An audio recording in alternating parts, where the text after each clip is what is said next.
ಎಲ್ಲರಿಗೂ ನಮಸ್ಕಾರ. ಇದು ಮೀಡಿಯಾ ವಾಚ್. ನಾನು ವಿಶ್ವೇಶ್ವರ ಭಟ್. ಇವತ್ತು ನನ್ನ ಚರ್ಚೆಯ ಅಥವಾ ವಿಶ್ಲೇಷಣೆಯ ವಸ್ತು ಮುಖ್ಯಮಂತ್ರಿ BS ಯಡಿಯೂರಪ್ಪ ಹಾಗೂ ಪ್ರತಿಪಕ್ಷಗಳು. ಯಡಿಯೂರಪ್ಪನವರ ನಾಯಕತ್ವದ ಪ್ರಶ್ನೆ, ಅವರನ್ನು ಮುಖ್ಯಮಂತ್ರಿ ಸ್ಥಾನದಿಂದ ಇಳಿಸುವ ಪ್ರಶ್ನೆ ಬಹಳ ಗಂಭೀರವಾಗಿ ಚರ್ಚೆಗೆ ಗ್ರಾಸವನ್ನು ಒದಗಿಸಿದೆ. CP ಯೋಗೀಶ್ವರ್ ಅವರ ದೆಹಲಿ ಪರ್ಯಟನ, ಸುಮಾರು 20 ಶಾಸಕರುಗಳ ಒತ್ತಾಯ, ಇದನ್ನೆಲ್ಲ ಗಮನಿಸಿ ಮುಖ್ಯಮಂತ್ರಿಗಳು ಬದಲೇ ಆಗ್ತಾರಾ ಇಲ್ವಾ? ಈ ಸಂದರ್ಭದಲ್ಲಿ ನನ್ನ ಮನಸ್ಸಿನಲ್ಲಿ ಮೂಡಿದ ಒಂದು ಬಹಳ ಮುಖ್ಯವಾದ ಪ್ರಶ್ನೆ ಏನು ಗೊತ್ತಾ? ಯಡಿಯೂರಪ್ಪನವರ ಪರವಾಗಿರುವವರು ಯಾರು, ಅವರ ವಿರೋಧವಾಗಿರುವವರು ಯಾರು? ಯಡಿಯೂರಪ್ಪನವರ ಸ್ನೇಹಿತರು ಯಾರು, ಯಡಿಯೂರಪ್ಪನವರ ವಿರೋಧಿಸುವವರು, ದ್ವೇಷಿಗಳು ಯಾರು? ಯಾರಿಗೆ ಯಡಿಯೂರಪ್ಪ ಮುಖ್ಯಮಂತ್ರಿಯಾಗಿ ಮುಂದುವರಿಯಬೇಕು, ಯಾರಿಗೆ ಮುಂದುವರಿಯಕೂಡದು? ಮೊದಲು ಯಡಿಯೂರಪ್ಪನವರ ವಿರೋಧಿಗಳ ಅತ್ತ ಗಮನ ಹರಿಸೋಣ. ಯಾರ್ಯಾರು? ಯಡಿಯೂರಪ್ಪನವರಿಗೆ ಅವರ ಪಕ್ಷ ಇದೆಯಲ್ಲ, ಆ ಪಕ್ಷದ ಹೊರಗಡೆ ಇರುವ ವಿರೋಧಿಗಳಿಗಿಂತ ಪಕ್ಷದ ಒಳಗಡೆ ಇರುವ ವಿರೋಧಿಗಳು ಹೆಚ್ಚು ಅನ್ನೋದು ಮೊದಲನೇದು. ಅವರ ಬಗ್ಗೆ ಅಸಹನೆ ಇರುವವರು ಹಲವರು ಭಾರತೀಯ ಜನತಾ ಪಕ್ಷದ ಒಳಗಡೆ ಇದ್ದಾರೆ. ಅದರಲ್ಲಿ ಹಿರಿಯ ಸಚಿವರುಗಳು ಇದ್ದಾರೆ, ರಾಜಕಾರಣಿಗಳು ಇದ್ದಾರೆ ಅಲ್ವಾ? ಸೊ ನೀವು ನೋಡಿದರೆ ಜಗದೀಶ್ ಶೆಟ್ಟರಿಂದ ಪ್ರಾರಂಭವಾಗಿ ಅಶ್ವಥ್ ನಾರಾಯಣ ಆಗಿದೆ. ಸೊ ಈ ಉಪಮುಖ್ಯಮಂತ್ರಿಗಳು ಅಲ್ಲಿ ಒಬ್ಬರು ಮಾತ್ರ ಅವ್ರ ಪರವಾಗಿದ್ದಾರೆ, ಗೋವಿಂದ ಕಾರಜೋಳ, ಲಕ್ಷ್ಮಣ ಸವದಿ ಅವರು ವಿರೋಧಿ. ಹಾಗೆ ಸಚಿವ ಸಂಪುಟ ತುಂಬ ಜನ ಅವರು ವಿರೋಧಿಗಳಿರ್ತಾರೆ. ಯಡಿಯೂರಪ್ಪ ಹೋದರೆ ತಮಗೂ ಒಂದು ಚಾನ್ಸ್ ಸಿಗಬಹುದು ಅಂತ ಟವಲ್ ಹಾಕಿದವರು ಕನಿಷ್ಠ ಅರ್ಧ ಡಜನ್ ಅಲ್ಲ 1 ಡಜನ್ ಇದ್ದಾರೆ ಮುಖ್ಯಮಂತ್ರಿ ಸ್ಥಾನಕ್ಕಾಗಿ. ಅವರೆಲ್ಲ ಯಡಿಯೂರಪ್ಪ ಯಾವಾಗ ಹೋಗ್ತಾರಾ ಇಲ್ಲವಾ ಅಂತ ಕಾಯ್ತಾ ಕೊಡ್ತಿದ್ದಾರೆ. ಇದು ಒಂದು. ಇನ್ನು ಯಡಿಯೂರಪ್ಪನವರ ಪರವಾಗಿರುವವರು ಯಾರು ಅದನ್ನು ನಾನು ನಿಮಗೆ ಹೇಳ್ತೇನೆ. ಹಾಗಿದ್ರೆ ಯಡಿಯೂರಪ್ಪನವರ ಪರವಾಗಿ ಇರುವವರು ಯಾರು? ಬಹಳಷ್ಟು ಜನ ಪ್ರತಿಪಕ್ಷದ ನಾಯಕರು, ಕಾಂಗ್ರೆಸ್ ಮತ್ತು JDSನ ಹಲವು ನಾಯಕರುಗಳಿಗೆ ಯಡಿಯೂರಪ್ಪ ಮುಖ್ಯಮಂತ್ರಿ ಆಗಿರುವುದು ಬೇಕು. ಆದರೆ ಅವರ ಪಕ್ಷದ ಒಳಗಡೆ ಇರುವವರಿಗೆ ಭಾಳಷ್ಟು ಜನಕ್ಕೆ ಅವರು ಮುಖ್ಯಮಂತ್ರಿ ಆಗಿರೋದು ಬೇಕಾಗಿಲ್ಲ. ಹಾಗಂತ ಭಾರತೀಯ ಜನತಾ ಪಕ್ಷದ ಒಳಗಡೆ ಇರುವವರು ಎಲ್ಲರೂ ಕೂಡ ಯಡಿಯೂರಪ್ಪರ ವಿರೋಧಿಗಳು ಅಂತಾರೆ. ಯಡಿಯೂರಪ್ಪರು ಇಷ್ಟಪಡುವ ಜನ ಕೂಡ ಭಾರತೀಯ ಜನತಾ ಪಕ್ಷದ ಒಳಗಡೆ ಇದ್ದಾರೆ. ಸೊ ಈಗ ನಾವು ಅವರ ಸ್ನೇಹಿತರು ಯಾರು ಅಂತ ನೋಡಬೇಕಾದ್ರೆ, ಅವರ ರಕ್ಷಕರು ಯಾರು ಅಂತ, ಯಡಿಯೂರಪ್ಪನವ್ರನ್ನ ಯಾರು ರಕ್ಷಣೆ ಮಾಡ್ತಿದ್ದಾರೆ? ಇವತ್ತು ಸಿದ್ದರಾಮಯ್ಯನವರು, ಕಾಂಗ್ರೆಸ್ ಶಾಸಕಾಂಗ ಪಕ್ಷದ ನಾಯಕರು ಇವತ್ತು ಹುಬ್ಬಳ್ಳಿಯಲ್ಲಿ ಒಂದು ಪತ್ರಿಕಾಗೋಷ್ಠಿಯನ್ನು ಮಾಡಿದ್ರು. ಅದು ಹಲವು ದೃಷ್ಟಿಯಿಂದ ಭಾಳ ಕುತೂಹಲಕರವಾದದ್ದು. ಆ ಪತ್ರಿಕಾಗೋಷ್ಠಿಯಲ್ಲಿ ಅವರು ರಾಜಕೀಯವಾಗಿ ತಾವು ಯಡಿಯೂರಪ್ಪನವರನ್ನು ವಿರೋಧ ಮಾಡಿದರೂ ಕೂಡ ವೈಯಕ್ತಿಕವಾಗಿ ನಾವು ಮನುಷ್ಯರಲ್ವ, ಮಾನವೀಯ ಸಂಬಂಧ ಇದೆ ಅನ್ನುವ ಮಾತನ್ನು ಸಿದ್ದರಾಮಯ್ಯನವರು ಹೇಳಿದರು. ಹಾಗೆಯೇ ಈಗ ಯಡಿಯೂರಪ್ಪನವರಿಗಿಂತ ಅವರು ಹೆಚ್ಚು ಟೀಕೆ ಮಾಡಿದ್ದು CP ಯೋಗೀಶ್ವರ್ ಅವರನ್ನು. ಹಾಗೆ ಭಾರತೀಯ ಜನತಾ ಪಕ್ಷದ ಒಳಗಡೆ ಯಡಿಯೂರಪ್ಪನವರಿಗೆ ಪರ್ಯಾಯವಾದ ನಾಯಕರಿಲ್ಲ ಅಂಥೇಳಿ ಪ್ರತಿಪಕ್ಷದ ನಾಯಕರು ಹೇಳಿದರು. ಸೊ ಯಡಿಯೂರಪ್ಪನವರನ್ನು ಬದಲಿಸಬೇಕು ಅನ್ನೋ ತೀರ್ಮಾನವನ್ನು BJP ವರಿಷ್ಠರು ಭಾಳ ಮೊದಲೇ ಕೈಗೊಂಡಿದ್ದರು. ಕೊರೋನಾ ಆಗಿರುವ ಕಾರಣದಿಂದ ಅವರು ಬದಲಾಯಿಸಿಲ್ಲ ಅನ್ನುವ ಮಾತನ್ನು ಹೇಳಿದರು. ಆದರೆ ಇಡೀ ಸಿದ್ದರಾಮಯ್ಯನವರ ಮಾತಿದೆಯಲ್ಲ, ಮಾತಿನಲ್ಲಿ ಯಡಿಯೂರಪ್ಪನವರ ಬಗ್ಗೆ ಒಂದು ಸಿಂಪತಿ ಇತ್ತು ಅಂತ ನನಗೆ ಅನಿಸುತ್ತೆ. ಯಡಿಯೂರಪ್ಪನವರೇ ಮುಂದುವರಿಲಿ ಅನ್ನುವ ಭಾವನೆ ಏನಿದೆ, ಆ ಭಾವನೆ ಸಿದ್ದರಾಮಯ್ಯನವರಲ್ಲಿ ಇತ್ತ ಅಂತ ನನಗೆ ಅನುಮಾನ. ಭಾಳಷ್ಟು ಜನ ರಾಜಕೀಯ ವಲಯದಲ್ಲಿ ಮಾತನಾಡುವ ಹಾಗೆ ಸಿದ್ದರಾಮಯ್ಯ ಮತ್ತು ಯಡಿಯೂರಪ್ಪನವರ ಸಂಬಂಧ ತುಂಬ ಚೆನ್ನಾಗಿದೆ. ದೇ ಆರ್ ವೆರಿ ಗುಡ್, ಒಳ್ಳೆ ರಿಲೇಷನ್ ಪರ್ಸನಲ್ ಆಗಿದೆ ಅಂತ. ಅದಕ್ಕೂ ನಿಮ್ಗೆ ಗೊತ್ತಿರ್ಬೋದು. ಸೊ ಅವರ ಕ್ಷೇತ್ರಗತಕ್ಕೆ ಏನು ಅನುದಾನ ಕೊಡುವುದರಲ್ಲಿ ಅತಿ ಹೆಚ್ಚು ಅನುದಾನವನ್ನು ಮುಖ್ಯಮಂತ್ರಿಗಳು ಕೊಟ್ಟಿದ್ದಾರೆ ಅನ್ನುವ ದೂರು ಕೂಡ BJP ಶಾಸಕರಿಂದ ಬಂದಿತ್ತು. ಪ್ರತಿಪಕ್ಷದ ನಾಯಕರುಗಳಿಗೆ ಹೆಚ್ಚು ಅವಕಾಶ, ಹೆಚ್ಚು ಅನುದಾನ ಕೊಡಲಾಗಿದೆ. ಅದು ಕೂಡ BJP ಹಲವು ಶಾಸಕರಿಗೆ ಬೇಸರಕ್ಕೆ ಕಾರಣ ಆಗಿತ್ತು. ಸೊ ಈಗ ನಾನು ಸಿದ್ದರಾಮಯ್ಯ, ನನಗಿರುವ ಅನುಮಾನ ಸಿದ್ದರಾಮಯ್ಯನವರಿಗೆ ಮೊದಲನೇದಾಗಿ ಯಡಿಯೂರಪ್ಪನವರೇ ಕಂಟಿನ್ಯೂ ಆಗಲಿ ಅನ್ನೋ ಭಾವನೆ ಇದ್ದ ಹಾಗೆ ಕಾಣುತ್ತೆ. ಇನ್ನು ನಾನು ಎರಡನೇ ವಿಚಾರಕ್ಕೆ ಬರ್ತೀನಿ. ಯಾವ್ಯಾವ ಪ್ರತಿಪಕ್ಷದ ನಾಯಕರಿಗೆ ಯಡಿಯೂರಪ್ಪ ಕಂಟಿನ್ಯೂ ಆಗೋದು ಬೇಕು ಅಂತ. ನೀವು ಕಾಂಗ್ರೆಸ್ನ ವಿಚಾರಕ್ಕೆ ಬಂದರೆ ಯಡಿಯೂರಪ್ಪ ಮತ್ತು ಪ್ರದೇಶ್ ಕಾಂಗ್ರೆಸ್ ಸಮಿತಿಯ ಅಧ್ಯಕ್ಷರಾಗಿರುವಂಥ DK ಶಿವಕುಮಾರ್ ನಡುವೆ ಭಾಳ ಒಳ್ಳೆಯ ಸಂಬಂಧ ಇದೆ. ವ್ಯಾವಹಾರಿಕ ಸಂಬಂಧವೂ ಇದೆ ಅಂತ ಹೇಳಲಾಗುತ್ತೆ. ಅದು ಯಾವ ವ್ಯವಹಾರ ಏನು ಅಂತ ಗೊತ್ತಿಲ್ಲ. ಯಾಕಂದರೆ ಇವತ್ತಿನ ರಾಜಕಾರಣಿಗಳು ಬಿಸ್ನೆಸ್ ಮ್ಯಾನ್ಗಳು ಕೂಡ. ಅವರಿಗೆ ರಾಜಕೀಯ ಒಂದು ಬಿಸ್ನೆಸ್ಸು ಒಂದು ರಾಜಕೀಯ ಅಲ್ವಾ, ಆ ರೀತಿ ಇರುವ ಜನ. ಆದ್ದರಿಂದ ವ್ಯಾವಹಾರಿಕ ಸಂಬಂಧ ಇದೆ ಅಂತ ಹೇಳಲಾಗ್ತಾ ಇದೆ. ಅದು ಎಷ್ಟರ ಮಟ್ಟಿಗೆ ನಿಜ, ಅದು ವ್ಯಾವಹಾರಿಕ ಸಂಬಂಧ ಇದೆಯಾ ಇಲ್ವಾ ಅನ್ನೋದನ್ನು ನಾನು ಹೇಳಲಾರೆ, ಯಾಕಂದ್ರೆ ನನಗೆ ಗೊತ್ತಿಲ್ಲ. ಬಟ್ ಆ ಮಾತು ರಾಜಕೀಯ ವಲಯದಲ್ಲಿದೆ. ಆದರೆ ಅವರಿಬ್ಬರ ನಡುವೆ ಆತ್ಮೀಯವಾದ ಸಂಬಂಧ ಇದೆ ಅನ್ನೋದ್ರಲ್ಲಿ ನನಗೆ ಯಾವುದೇ ಅನುಮಾನ ಇಲ್ಲ. ಇನ್ನು CP ಯೋಗೇಶ್ವರ್ ವಿಚಾರಕ್ಕೆ ಬರೋಣ. CP ಯೋಗೇಶ್ವರ್ ಅವರಿಗೆ ಯಾಕೆ ಮುಖ್ಯಮಂತ್ರಿಗಳ ಮೇಲೆ ಸಿಟ್ಟು ಬಂತು? ಆ ಸಿಟ್ಟಿಗೆ ಕಾರಣ ಒಬ್ಬ ಪ್ರತಿಪಕ್ಷದ ನಾಯಕರು ಮತ್ತು ಅವರ ಕಾನ್ಸ್ಟಿಟ್ಯೂನ್ಸಿ ಅಂತ ಹೇಳಲಾಗ್ತಾ ಇದೆ. ಅದೇನಪ್ಪ ಅವ್ರ ಕಾನ್ಸ್ಟಿಟ್ಯೂನ್ಸಿ? ನಮಗೆಲ್ಲ ಗೊತ್ತು ಅಲ್ವಾ. ಯೋಗೇಶ್ವರು ಚನ್ನಪಟ್ಟಣದಿಂದ ಗೆದ್ದು ಆಯ್ಕೆಯಾಗಿ ಬರ್ತಾಯಿದ್ರು. ಅದು ಅವ್ರ ಕ್ಷೇತ್ರ ಆಗಿತ್ತು. ಆದರೆ ಕಳೆದ ಚುನಾವಣೆಯಲ್ಲಿ ಸನ್ಮಾನ್ಯ ಗೌರವಾನ್ವಿತ ಕುಮಾರಸ್ವಾಮಿ ಅವರು ಚನ್ನಪಟ್ಟಣದಿಂದ ನಿಂತು ಆಯ್ಕೆಯಾದರು. ತಮ್ಮ ಶ್ರೀಮತಿಯನ್ನು ರಾಮನಗರದಿಂದ ನಿಲ್ಲಿಸಿದರು. ಸೊ ಆ ಮೂಲಕ ಯೋಗೇಶ್ವರ್ ತಮ್ಮ ಕ್ಷೇತ್ರದ ಮೇಲಿನ ಗ್ರಿಪ್ ಕಳೆದುಕೊಳ್ಳುವಂಥ ಒಂದು ವಾತಾವರಣ ಸೃಷ್ಟಿಯಾಯಿತು. ಗ್ರಿಪ್ ಇಲ್ಲದಿರುವ ಸ್ಥಿತಿ, ಯಾಕಂದರೆ ಅವ್ರ ಕ್ಷೇತ್ರ ಅದು ಗ್ರಿಪ್ ಇಲ್ಲದಿದ್ದಾಗಾಯಿತು. ಆದರೂ ಯೋಗೇಶ್ವರ್ ಅಲ್ಲಿಗೆ ಬಿಡಲಿಲ್ಲ. ಅವರು ವಿಧಾನ ಪರಿಷತ್ ಸದಸ್ಯರಾದ ಭಾರತೀಯ ಜನತಾ ಪಕ್ಷದ ರಾಜಕಾರಣದ ಒಳಗಡೆ ಅದು ಮತ್ತೆ ಸರ್ಕಾರ ಬರೋದಕ್ಕೆ ಎಲ್ಲ ಯತ್ನಗಳನ್ನು ಮಾಡಿದ್ರು. ಒದ್ದಾಟ ಮಾಡಿ ಇನ್ನೊಂದು ಮಾಡಿ ಅವರು ಮಂತ್ರಿ ಆದರು. ಮಂತ್ರಿ ಆದಮೇಲೆ ಅವ್ರಿಗೆ ಕೊಟ್ಟದ್ದು ಪ್ರವಾಸೋದ್ಯಮ ಖಾತೆ. ಆ ಖಾತೆ ಶಾಸಕರ ದೃಷ್ಟಿಯಲ್ಲಿ ಪ್ರಯೋಜನಕ್ಕಿಲ್ದಿರೋ ಖಾತೆ. ಅದು ಜಾಸ್ತಿ ದುಡ್ಡಿಲ್ಲ ಅದರಲ್ಲಿ ಒಂದು. ಎರಡನೇದು, ಅವರಿಗೆ ಉಸ್ತುವಾರಿಯನ್ನು ಕೂಡ ಕೊಟ್ಟಿಲ್ಲ. ಅವರು ರಾಮನಗರ ಜಿಲ್ಲಾ ಉಸ್ತುವಾರಿ ಕೊಟ್ಟರು ಆಟ ಆಡ್ಬೋದು ಅಂತಿತ್ತು, ಅದು ಕೂಡ ಅವರಿಗೆ ಸಿಕ್ಕಿಲ್ಲ ಅನ್ನೋದು. ಅದರ ಜೊತೆಗೆ ಕುಮಾರಸ್ವಾಮಿಯವರು ಏನು ಹೇಳುತ್ತಾರೋ ಆ ಕೆಲಸ ರಾಮನಗರ ಜಿಲ್ಲೆಯಲ್ಲಾಗತ್ತೆ ಅನ್ನುವುದು ಯೋಗೇಶ್ವರ್ ಅವರ ದುಃಖಕ್ಕೆ ಕಾರಣ ಆಯಿತು ಅಂತ ಹೇಳಲಾಗ್ತಾ ಇದೆ. ಈ ವಿಚಾರವನ್ನು ಹಲವು ಸಂದರ್ಭಗಳಲ್ಲಿ ಅವರು ಮುಖ್ಯಮಂತ್ರಿಗಳ ಗಮನಕ್ಕೆ ತಂದರೂ ಕೂಡ ಮುಖ್ಯಮಂತ್ರಿಗಳು ಪೂರಕವಾಗಿ ಸ್ಪಂದಿಸಲಿಲ್ಲ ಅನ್ನೋದು. ಅವರು ಕುಮಾರಸ್ವಾಮಿ ಏನು ಹೇಳ್ತಾರೋ ಅದನ್ನೇ ಮಾಡ್ತಾ ಬಂದರು ಅನ್ನೋದಿದೆ. ಸೊ ಯಡಿಯೂರಪ್ಪನವರ ಲೆಕ್ಕಾಚಾರ ಹೇಗಿತ್ತು ಅಂತಂದರೆ, ನೀವು ಪ್ರತಿಪಕ್ಷದ ನಾಯಕರನ್ನ ಚೆನ್ನಾಗಿ ಇಟ್ಕೊಬಿಟ್ರೆ ನಾನು ಆರಾಮಾಗಿರ್ತೀನಿ ಅಂತ. ಆ ಕಾರಣಕ್ಕೆ ಅವರು ಪ್ರತಿಪಕ್ಷದ ನಾಯಕರಾದ ಸಿದ್ದರಾಮಯ್ಯನವರು, HD ಕುಮಾರಸ್ವಾಮಿಯವರು, ಹಾಗೆಯೇ KPCC ಅಧ್ಯಕ್ಷರು DK ಶಿವಕುಮಾರ್ ಎಲ್ಲರನ್ನೂ ಚೆನ್ನಾಗಿ ಇಟ್ಕೊಳ್ಳೋಕೆ ಟ್ರೈ ಮಾಡಿದ್ರು. ಅವ್ರ ಕ್ಷೇತ್ರಗಳಿಗೆ ದುಡ್ಡು ಕೊಡೋದು ಪ್ರತಿಯೊಂದು ಮಾಡೋಕ್ಕೆ ಶುರು ಮಾಡಿದ್ರು. ಇದು ಇಲ್ಲಿ ಆಂತರಿಕವಾದ ಸಮಸ್ಯೆಯನ್ನು ಉಂಟಾಗ್ತದೆ. ಈ ವಿಚಾರವನ್ನು ಒಂದಕ್ಕಿಂತ ಹೆಚ್ಚು ಬಾರಿ ಪಕ್ಷದ ವರಿಷ್ಠರ ಗಮನಕ್ಕೂ ಕೂಡ ಯೋಗೇಶ್ವರ್ ತಂದರು. ಹಾಗೆಯೇ ಮುಖ್ಯಮಂತ್ರಿಗೆ ಹೇಳಿದರು, ನನ್ನ ರಾಜಕೀಯ ಅಸ್ತಿತ್ವ ಹೊರಟೋಗ್ಬಿಡುತ್ತೆ ಕಣ್ರಿ, ನಾನು ಚನ್ನಪಟ್ಟಣದ ರಾಜಕೀಯ ಮಾಡಬೇಕು. ರಾಮನಗರ ಜಿಲ್ಲೆಯಲ್ಲಿ ನಾನು ಕುಮಾರಸ್ವಾಮಿಯನ್ನು ಅವ್ರ ಪಕ್ಷವನ್ನು ಎದುರಿಸಬೇಕು, ಇನ್ನೊಂದು ಕಡೆ ಕಾಂಗ್ರೆಸ್ಸನ್ನು ಎದುರಿಸಬೇಕು, ನನಗೆ ಶಕ್ತಿಯನ್ನು ತುಂಬಿ ಅಂತ. ಆದರೆ ಶಕ್ತಿ ತುಂಬುವ ಕೆಲಸ ನಡೆದೇನೆ ಅವರು ಶಕ್ತಿ ಗುಂದಿಸುವ ಕೆಲಸ ನಡೀತು. ಸೊ ಈ ಕಾರಣಕ್ಕೆ ಯೋಗೇಶ್ ಅವರಿಗೆ ಸಿಟ್ಟು ಬಂತು ಅಂತ ಹೇಳಲಾಗ್ತಾ ಇದೆ. ಸೊ ಸಿಟ್ಟು ಎಲ್ಲಿಗೆ ಹೋಗಿದೆ ಅಂತಂದರೆ, ಅವರು ಫಸ್ಟ್ ಟೈಮ್ ನನಗನ್ಸುತ್ತೆ ಅವರು ಬಹಿರಂಗವಾಗಿ ಯಡಿಯೂರಪ್ಪ ಮತ್ತು ಅವರ ಮಗನ ವಿರುದ್ಧ ಸೆಡ್ ಹೊಡೆದದ್ದು. ಅದರ ಮುಂದುವರಿದ ಭಾಗವಾಗಿ ಇವತ್ತು ಅವರ ಬೆಂಬಲಿಗರು ಕೂಡ ಒಂದು ಪತ್ರಿಕಾಗೋಷ್ಠಿಯನ್ನು ಚನ್ನಪಟ್ಟಣದಲ್ಲಿ ಮಾಡಿದ್ದಾರೆ. ಸೊ ಇದು ತೋರಿಸುತ್ತೆ ಅಂದರೆ, ಕೇವಲ ಯುದ್ಧಕ್ಕೆ ಸನ್ನದ್ಧರಾದದ್ದಲ್ಲ ಯೋಗೇಶ್ವರ್, ಯುದ್ಧಕ್ಕೆ ಇಳಿದಿದ್ದಾರೆ, ರಣಾಂಗಣಕ್ಕೆ ಇಳಿದಿದ್ದಾರೆ, ಕತ್ತಿ ಬೀಸ್ತಾ ಇದ್ದಾರೆ. ಆದರೆ ನನ್ನ ಬಹಳ ಮುಖ್ಯವಾದ ಪ್ರಶ್ನೆ, ಆಡಳಿತ ಪಕ್ಷ ಮತ್ತು ಸರ್ಕಾರ ನಡುವೆ ಇರೋ ಸಂಬಂಧ, ಪ್ರತಿಪಕ್ಷದ ನಾಯಕರುಗಳು ಹೋಗ್ಬಿಟ್ಟು ನೀವು ಒಬ್ಬ ಮುಖ್ಯಮಂತ್ರಿಗಳನ್ನು ರಕ್ಷಣೆ ಮಾಡುವಂಥ ಹಂತಕ್ಕೆ ಹೋದರೆ, ಆ ಭಾವ ಹೊರಟ್ರೆ ನನಗಿದು ಅಪಾಯಕಾರಿ ಅಂತ ಅನಿಸುತ್ತೆ.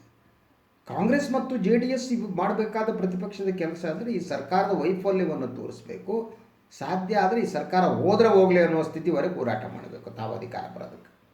ನನಗದು ಕಾಣ್ತಾ ಇಲ್ಲ. ಇಲ್ಲಿ ಹೊಂದಾಣಿಕೆಯ ರಾಜಕಾರಣ ಕಾಣ್ತಾ, ಇನ್ಯಾರು ಬರ್ತಾರೆ ಬಿಡಿ ಅಂತ ಸಿದ್ದರಾಮಯ್ಯವ್ರ ಮಾತನಾಡಿ ಅದು ಕಾಣ್ತಾ ಇತ್ತು. ಯಡಿಯೂರಪ್ಪನವರನ್ನು ಅವರಿಗೆ ಪರ್ಯಾಯವಾಗಿ ಇನ್ನೊಬ್ಬರು ನಾಯಕರು BJPಯಲ್ಲಿಲ್ಲ ಅಂತ.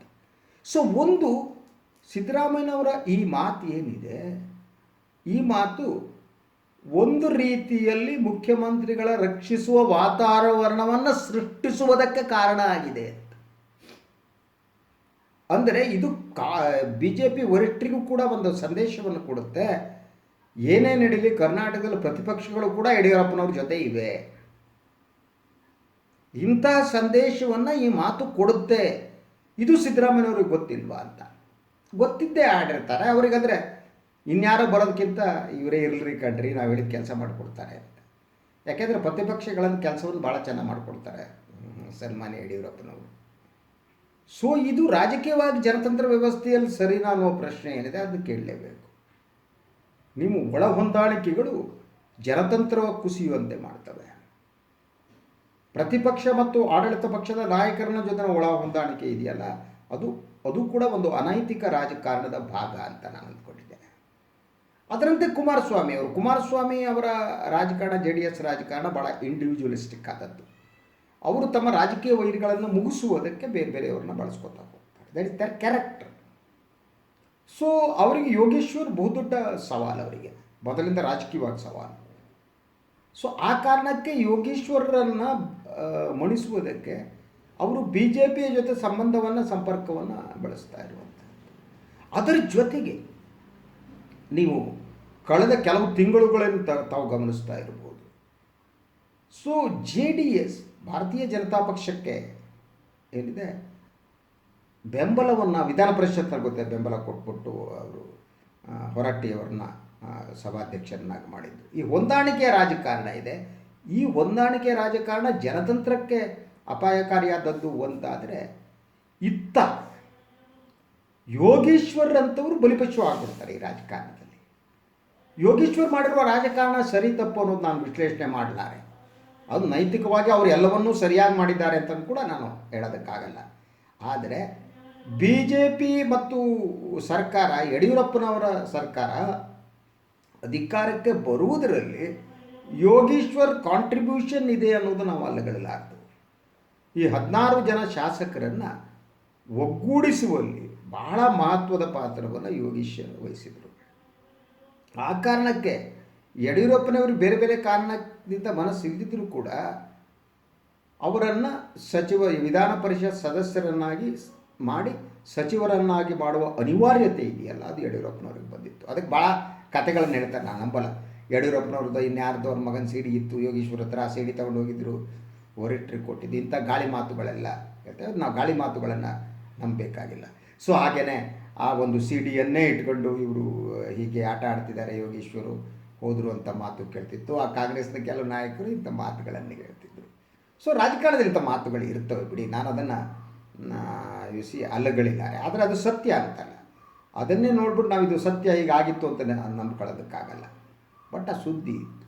ಆದರೆ ಒಂದು ಹಂತದಲ್ಲಿ, ಅಂದರೆ ಸರ್ಕಾರ ಬರುವವರೆಗೆ ತುಂಬ ಪ್ರಬಲರಾಗಿದ್ದ ಯೋಗೇಶ್ವರ್ ಸತತವಾಗಿ ಅವರು ತಮ್ಮ ಶಕ್ತಿಯನ್ನು ಕಳ್ತಳಿದ್ರು. ಅದಕ್ಕೆ ಬಹಳ ಮುಖ್ಯವಾದ ರಾಮನಗರದ ರಾಜಕಾರಣ, ಅವರ ರಾಮನಗರ ಜಿಲ್ಲೆಯ ರಾಜಕಾರಣ, ಚನ್ನಪಟ್ಟಣ ಕಾನ್ಸ್ಟಿಟ್ಯೂನ್ಸಿಯ ರಾಜಕಾರಣ, ಇದು ಮುಂದುವರಿದರೆ ತಮ್ಮ ಅಸ್ತಿತ್ವವೇ ಹೊರಟು ಹೋಗುತ್ತೆ ಅನ್ನೋದು ಇವರ ಅಂಜಿಕೆ, ಅವರಿಗಿರುವ ಭಯ. ಅದು ನಿಜ ಕೂಡ. ಈಗ ಕುಮಾರಸ್ವಾಮಿ ಫ್ಯಾಮಿಲಿನೇ ರಾಮನಗರ ಜಿಲ್ಲೆಯನ್ನು ಆಕ್ರಮಿಸಿಕೊಂಡಿದೆ ಬಹುಮಟ್ಟಿಗೆ ಅಲ್ವಾ. ರಾಮನಗರದಲ್ಲಿ ಅನಿತಾ ಕುಮಾರಸ್ವಾಮಿಯವರು, ಚನ್ನಪಟ್ಟಣದಲ್ಲಿ ಕುಮಾರಸ್ವಾಮಿಯವರು, ಈ ನ್ಯಾಯ ಕ್ಷೇತ್ರದಲ್ಲಿ ಯಾರು ಬರ್ತಾರೋ ಗೊತ್ತಿಲ್ಲ. ಸೊ ಇನ್ನೊಂದು ಕಡೆ ಕನಕಪುರದಲ್ಲಿ DK ಶಿವಕುಮಾರ್ ಇದ್ದಾರೆ. ಇಂಥ ಪ್ರಬಲ ನಾಯಕರುಗಳೇನಿದ್ದಾರೆ, ಅವರ ಪ್ರಬಲ ನಾಯಕರುಗಳು ಬಹಳ, ಇವರೆಲ್ಲ ಯೋಗೇಶ್ವರ್ ವಿರೋಧಿಗಳು. ಯೋಗೇಶ್ವರ್ ಒಂದು ರೀತಿಯಲ್ಲಿ ಏಕಾಂಗಿಯಾಗಿ ಅವರು ಹೋರಾಟ ಮಾಡಬೇಕಾದ ಅನಿವಾರ್ಯತೆ ಇದೆ. ಒಂದು ಕಡೆ JDS ನಾಯಕರ ಜೊತೆ ಹೋರಾಟ ಮಾಡಬೇಕು, ಇನ್ನೊಂದು ಜೊತೆ ಕಾಂಗ್ರೆಸ್ ನಾಯಕರ ಜೊತೆ ಹೋರಾಡಬೇಕು. ಸೊ ಇವ್ರನ್ನ ಮುಗಿಸೋದಕ್ಕೆ DK ಕುಮಾರಣ್ಣ ಒಂದಾದರೂ ಆಶ್ಚರ್ಯ ಇಲ್ಲ. ಅವರು ಅಂಥ ಹೊಂದಾಣಿಕೆ ರಾಜಕಾರಣವನ್ನು DKನೂ ಮಾಡ್ಕೊಂಡು ಬಂದಿದ್ದಾರೆ, STನೂ ಮಾಡ್ಕೊಂಡು ಬಂದಿದ್ದಾರೆ. ಆದ್ದರಿಂದ ಇವರಿಗೆ ಸಾವು ಬದುಕಿನ ಪ್ರಶ್ನೆ ಯೋಗೇಶ್ವರಿಗೆ ಆಗಿತ್ತು ಅಂತ. ಆ ಕಾರಣಕ್ಕೆ ಆಗ ಅವರು ಬಹಿರಂಗವಾಗಿ ಅವರು ಬಂದರು ಅಂತ ನನಗನ್ಸುತ್ತೆ. ಹಾಗಿದ್ದರೆ ಅವರು ಬಹಿರಂಗ ಬಂದು ಮುಂದೆ ಏನಾಗ್ಬೋದು ಸಿಚುವೇಶನ್ ಅಂತ. ಸೊ ಪಕ್ಷದ ವರಿಷ್ಠರು ಬಹುಮಟ್ಟಿಗೆ ಹೇಳಿ ಕಳಿಸಿರಬೇಕು ಅನಿಸುತ್ತೆ ನನಗೆ. ಸೊ ಅವರ ಅವ್ರದ್ದೇ ಆದ ಕೆಲವು ನಾಯಕರು ಅವರಿಗೆ ಯೋಗೇಶ್ವರರಿಗೆ ಸಹಾಯ ಮಾಡೋರು ಅಥವಾ ಬೆಂಬಲ ಇಲ್ಲ. ನೋಡಿ ಇನ್ನೇನೇ ಅಂದರೂ ಎಷ್ಟು ದಿನ ಯಡಿಯೂರಪ್ಪನವರು ಕೊರೋನಾ ನೋಡೋಣ, ಕೊರೋನಾ ಎಲ್ಲ ಹೋದ್ರಲ್ಲ ಅವ್ರು ಬದಲಾಗ್ಬೋದು, ಆವಾಗ ಇನ್ನೊಬ್ಬ ನಾಯಕರು ಬರ್ಬೋದು, ಆಗ ಇನ್ನೊಬ್ಬ ನಾಯಕರು ಬಂದರೆ ತಮಗೆ ಜಿಲ್ಲಾ ಉಸ್ತುವಾರಿನೋ ಇನ್ನೊಂದು ಸಿಗ್ಬೋದು. ಈ ರೀತಿ ತೇಪೆ ಹಚ್ಚೋ ಕೆಲಸ ಮಾಡಿ ಕಳಿಸಿದ್ದಾರೆ ಅಂತ ಅನಿಸುತ್ತೆ ನನಗೆ. ಸೊ ಅದು ಇದರಿಂದ ಸುಮ್ಮನಾಗುವ ಜಾಯಮಾನ ಸನ್ಮಾನ್ಯ ಯೋಗೇಶ್ವರಿಗಿಲ್ಲ. ಯಾಕಂದರೆ ಎಲೆಕ್ಷನ್ ಇಂದ 2 ವರ್ಷ ಇದೆ. ಅವರಿಗೆ ಚನ್ನಪಟ್ಟಣದಲ್ಲಿ ಈಗ ಆದಂತೆ ಆದರೆ ಚನ್ನಪಟ್ಟಣದಲ್ಲಿ ಬಹುಮಟ್ಟಿಗೆ ಕುಮಾರಸ್ವಾಮಿಯವರ ಮಾತು ಕೇಳುವ ಅಧಿಕಾರಿಗಳನ್ನು ಹಾಕಿಸಲಾಗಿದೆ. ಕುಮಾರಸ್ವಾಮಿ ಯಾರ ಅಧಿಕಾರಿಗಳು ಎಲ್ಲಿ ಬೇಕೋ ಅಲ್ಲಿ ಟ್ರಾನ್ಸ್ಫರ್ ಮಾಡಿಕೊಟ್ಟಿದ್ದಾರೆ ಮುಖ್ಯಮಂತ್ರಿಗಳು. ಇಲ್ಲಿ ಯೋಗೇಶ್ವರ್ ನಿಸ್ಸಹಾಯಕರಾಗ್ತಾ ಇದ್ದಾರೆ. ಯಾಕಂದರೆ ಅವ್ರ ಕಾನ್ಸ್ಟಿಟ್ಯೂಯನ್ಸಿಲಿ ಯಾವ ಅಧಿಕಾರಿಗಳು ಇವ್ರ ಮಾತು ಕೇಳಲ್ಲ. ಹಾಗಿದ್ದಾಗ ಇವ್ರು ರಾಜಕೀಯವಾಗಿ ಮುಂದುವರಿಯೋದು ಹೇಗೆ? ಸಾಧ್ಯ ಇಲ್ಲ. ಅವರು ರಾಜಕೀಯವಾಗಿ ಮುಗಿದು ಹೋಗ್ಬಿಡ್ತಾರೆ. ಇನ್ನು ಅವ್ರಿಗೆ ಬೇರೆ ಯಾವುದಾದ್ರೂ ದಾರಿ ಇದೆಯಾ ಯೋಗೇಶ್ವರ್ಗೆ? ಆ ದಾರಿ ಕೂಡ ಇದೆ ಅಂತ ನನಗೆ ಅನಿಸಲ್ಲ. ಯಾಕೆಂದರೆ ಕಾಂಗ್ರೆಸ್ನಿಂದ ಈಗಾಗಲೇ ಅವರು ಬಂದಿದ್ದಾರೆ, ಆಯಿತಾ. ಬಟ್ ಅವ್ರು ಹೊಂದಾಣಿಕೆ ಮಾಡ್ಕೊಬಲ್ಲರು. ಅವರು ಡಿ ಕೆ ಶಿವಕುಮಾರ್ ಒಂದು ಸಲ ಪ್ರೀತಿ ಮಾಡ್ತಾರೆ, ಒಂದು ದ್ವೇಷ ಮಾಡ್ತಾರೆ, ಆದರೆ ಪಕ್ಷವನ್ನು ಬಿಟ್ಟು ಹೋಗೋ ಸ್ಥಿತಿಯಲ್ಲಿಲ್ಲ. ಈಗ ಒಂದು ರೀತಿ ಡಮ್ಮಿ ಸಚಿವರಾಗಿದ್ದಾರೆ ಅವರು. ಅಥವಾ ಕಾಸಾರು ಬರೋದಕ್ಕೆ ಅದೂ ಅಲ್ಲ, ಕಾಸು ಬರುವಂಥ ಖಾತೆನೂ ಅಲ್ಲ. ಇತ್ಲಾಗ ಪವರ್ ಇದೆಯೋ ಅದೂ ಇಲ್ಲ. ಹೋಗಲಿ, ಆ ಜಿಲ್ಲಾ ಉಸ್ತುವಾರಿ ಜವಾಬ್ದಾರಿ ಹೊಣೆಗಾರಿಕೆ ಇದ್ದರೂ ಆಟ ಆಡಬಲ್ಲವರಾಗಿದ್ದರು, ಅದೂ ಇಲ್ಲ. ಸೊ ಇದು ಈ ಹಂತಕ್ಕೆ ಹೋಗಿದೆ. ಈ ಹಂತಕ್ಕೆ ಹೋಗಿದೆ ಅನ್ನೋದು ಮುನ್ಸೂಚನೆ ಏನು ಅಂದರೆ ಯಡಿಯೂರಪ್ಪನವ್ರಿಗೂ ಮಹಾನ್ ಸಿಟ್ಟು ಬಂದಿದೆ ಯೋಗೇಶ್ವರ ಮೇಲೆ. ಅದಕ್ಕೂ ಅನುಮಾನ ಪಡಬೇಕು. ಯಾಕೆಂದರೆ ರೇಣುಕಾಚಾರ್ಯ ಅವರ ನಿನ್ನೆ ನೀಡಿರುವ ಹೇಳಿಕೆ, ಅವರಂತೂ ಬಂಧಿಸಬೇಕು ಯೋಗೇಶ್ವರನ್ನ ಅಂತಂದರು. ಯೋಗೇಶ್ವರ ಹಳೆ ಏನು ರಿಯಲ್ ಎಸ್ಟೇಟ್ ಇದೇನಿದೆ ಮೆಗಾ ಸಿಟಿ ಪ್ರಾಜೆಕ್ಟ್ ಇದು ಅದರಲ್ಲಿ ಒಳಗಾಕಬೇಕು ಅಂತ ಅಂದರು. ಅದರ ಜೊತೆಗೆ ಅರಣ್ಯ ಸಚಿವರಾಗಿದ್ದಾಗ ಯೋಗೇಶ್ವರ್ ಅವರು ಸಿಕ್ಕಾಪಟ್ಟೆ ಕಾಸು ಮಾಡಿದರು ಅಂತ ಅಂದರು. ಸೊ ಹೀಗಂದ್ಬಿಟ್ಟು ಒಂದು ಕಡೆ ಯಡಿಯೂರಪ್ಪನವರು ಸುತ್ತಮುತ್ತ ಇರುವವರು ಯೋಗೇಶ್ವರ್ ಮೇಲೆ ದಾಳಿ ನಡೆಸ್ತಿದ್ದಾರೆ. ಇನ್ನೊಂದು ಕಡೆ ಯಡಿಯೂರಪ್ಪನವರಿಗೆ ಹತ್ತಿರ ಆಗಿರುವ ಸಿದ್ದರಾಮಯ್ಯನವರು ಯೋಗೇಶ್ವರ ಮೇಲೆ ದಾಳಿ ನಡೆಸ್ತಾರೆ. ಹಾಗೆಯೇ ಯೋಗೇಶ್ವರರ ಮೇಲೆ ಡಿ ಕೆ ಶಿವಕುಮಾರ್ ದಾಳಿ ಮಾಡುತ್ತಾರೆ. ಈ ದಾಳಿ ಮಾಡಬೇಕಾದ್ರೆ ಯೋಗೇಶ್ವರ ಮೇಲೆ ಸಿದ್ದರಾಮಯ್ಯ ದಾಳಿ ಮಾಡುವಂಥ ಸಂದರ್ಭದಲ್ಲಿ ಡಿ ಕೆನೂ ಇದ್ದರೂ ಕಾಣುತ್ತೆ. ಇಬ್ಬರು ಸೇರಿ ದಾಳಿ ಮಾಡುತ್ತಾರೆ. ಈ ಕಡೆ ಇನ್ನೊಂದು ಕಡೆ HD ಕುಮಾರಸ್ವಾಮಿ ಕಂಪ್ನಿ ದಾಳಿ ಮಾಡುತ್ತೆ. ಹೀಗೆ ಒಂದು ರೀತಿ ಚಕ್ರವ್ಯೂಹವನ್ನು ರಚಿಸಿಬಿಟ್ಟಿದ್ದಾರೆ ಯೋಗೇಶ್ವರ ವಿರುದ್ಧ. ಅವರ ಸುತ್ತಲೂ ಕೂಡ ಎಲ್ಲ ಪಕ್ಷಗಳ ಅವರ ವಿರೋಧಿಗಳು ಒಂದಾಗಿ ಒಂದು ಚಕ್ರವ್ಯೂಹದ ರಚನೆ ಮಾಡಿ ಅವ್ರು ಮುಗಿಸ್ಬೇಕು ಅನಿಸಿದ್ದಾರೆ. ಇದರಿಂದ ಯೋಗೇಶ್ವರ್ ಹೊರಗೆ ಬರೋದಷ್ಟು ಸುಲಭ ಅಲ್ಲ. ಅವರು ಬರಬೇಕು ಅಂದರೆ BJPಯ ಒಳ ರಾಜಕೀಯದಲ್ಲಿ ಬದಲಾವಣೆ ಆಗಬೇಕು. ಅವರು ಬರಬೇಕು ಅಂದರೆ ಯಡಿಯೂರಪ್ಪನ ಬದಲಾವಣೆ ಏನಿದೆ ಅದು ಆದರೆ ಮಾತ್ರ ಇವರಿಗೆ ರಕ್ಷಣೆ ಸಿಗಬಹುದೇನೋ. ಈಗ ಅದು ಇಲ್ಲದಿದ್ದರೆ ಅವ್ರಿಗೆ ಕಷ್ಟ ಇದೆ. ಶಾಸಕಾಂಗ ಪಕ್ಷದ ಸಭೆಯನ್ನು ಕರೆಸಿ ಅಲ್ಲೇನೋ ಹೇಳಬೇಕು, ಏನೋ ಮಾಡಿಸ್ಬೇಕು ಅನ್ನೋದೆಲ್ಲ ಇತ್ತು. ಅದೆಲ್ಲ ಈಗ ಆಗುವ ಲಕ್ಷಣಗಳು ಕೂಡ ಕಂಡು ಬರ್ತಾ ಇಲ್ಲ. ಯೋಗೇಶ್ವರ್ ಥರ ನಿಸ್ಸಹಾಯಕರಂತೆ ನನಗೆ ಕಾಣ್ತಾರೆ. ಈ ನಿಸ್ಸಹಾಯಕರಾದ ಸಂದರ್ಭದಲ್ಲಿ ರಾಜಕಾರಣಿಗಳು ಬಹು ಸಂದರ್ಭದಲ್ಲಿ ತಪ್ಪು ಹೆಜ್ಜೆಗಳು ನೀಡ್ತಾರೆ. ಯಾಕೆಂದರೆ ನಿಸ್ಸಹಾಯಕರಾದಾಗ ಅವರು ಹೆಚ್ಚು ಎಮೋಷ್ನಲ್ ಆಗಿರ್ತಾರೆ. ಆವಾಗ ಏನು ಮಾಡಬಾರ್ದು ಅದು ಮಾಡಿಬಿಡ್ತಾರೆ. ಸೊ ಈ ರೀತಿ BJPಯಿಂದನೂ ಏನಾದರೂ ಹೊರಗೆ ಬರುವಂಥ ಒಂದು ಯತ್ನವನ್ನು ಯೋಗೇಶ್ವರ್ ಮಾಡ್ತಾರೆ ನನಗೆ ಗೊತ್ತಿಲ್ಲ. ಇಂಡಿಪೆಂಡೆಂಟಾಗಿ ನಿಂತ್ಕೊಳ್ಳೋಣ ಅನ್ನುವ ಯತ್ನವನ್ನು ಮಾಡ್ತಾರೆ. ಆದರೆ ಈಗ ಅಷ್ಟು ಸುಲಭ ಆಗಿಲ್ಲ ಅವರಿಗೆ. ಯಾಕೆಂದರೆ ಅವರ ಸುತ್ತ ಇರುವ ಈ ಚಕ್ರವ್ಯೂಹ ಇದೆಯಲ್ಲ, ಆ ಚಕ್ರವ್ಯೂಹವನ್ನು ರಚಿಸಿದವರು ಕೈಯಲ್ಲಿ ಕತ್ತಿ, ಗುರಾಣಿಯನ್ನು, ಗದೆಯನ್ನು ಹಿಡಿದು ನಿಂತಿದ್ದಾರೆ. ಬಿಲ್ಲು ಬಾಣ ಇದೆ. ಯಾವ ಸಂದರ್ಭದಲ್ಲಾದರೂ ಯೋಗೇಶ್ವರನ ಬಲಿ ಹಾಕಬೇಕು ಅಂತ. ಈಗ ಈ ಗುಂಪಿನಲ್ಲಿ ಯಡಿಯೂರಪ್ಪ ಮತ್ತು ಅವರ ಬೆಂಬಲಿಗರು ಕೂಡ ಸೇರಿದ್ದಾರೆ. ಅವರು ಕೂಡ ಇವನ್ನು ಆದ್ದರಿಂದ ಇಂಥ ಸುಲಭವಾಗಿಲ್ಲ. ಯೋಗೇಶ್ವರ್ ತಮ್ಮ ಹೋರಾಟವನ್ನು ಮುಂದುವರಿಸ್ತಾರೆ ಯಡಿಯೂರಪ್ಪನವ್ರು ಇದು ಮಾಡೋದಕ್ಕೆ. ಆದರೆ ಯಡಿಯೂರಪ್ಪನವರಿಗೆ ಈಗ ಅವರ ಪಕ್ಷಕ್ಕಿಂತ ವಿರೋಧ ಪಕ್ಷದಲ್ಲಿರುವವರೇ ಅವರ ರಕ್ಷಣೆಗೆ ನಿಂತಿದ್ದಾರೆ. ಅದೊಂದು ಅವರಿಗೆ ಪಾಸಿಟಿವ್ ಆದ ಅಂಶ ಅಂತ ಹೇಳ್ತಾ ಇವತ್ತಿನ ಸುದ್ದಿ ವಿಶ್ಲೇಷಣೆಯನ್ನು ಮುಗಿಸ್ತೀನಿ. ಎಲ್ಲರಿಗೂ ಒಳ್ಳೆಯದಾಗಲಿ. ನಮಸ್ಕಾರ.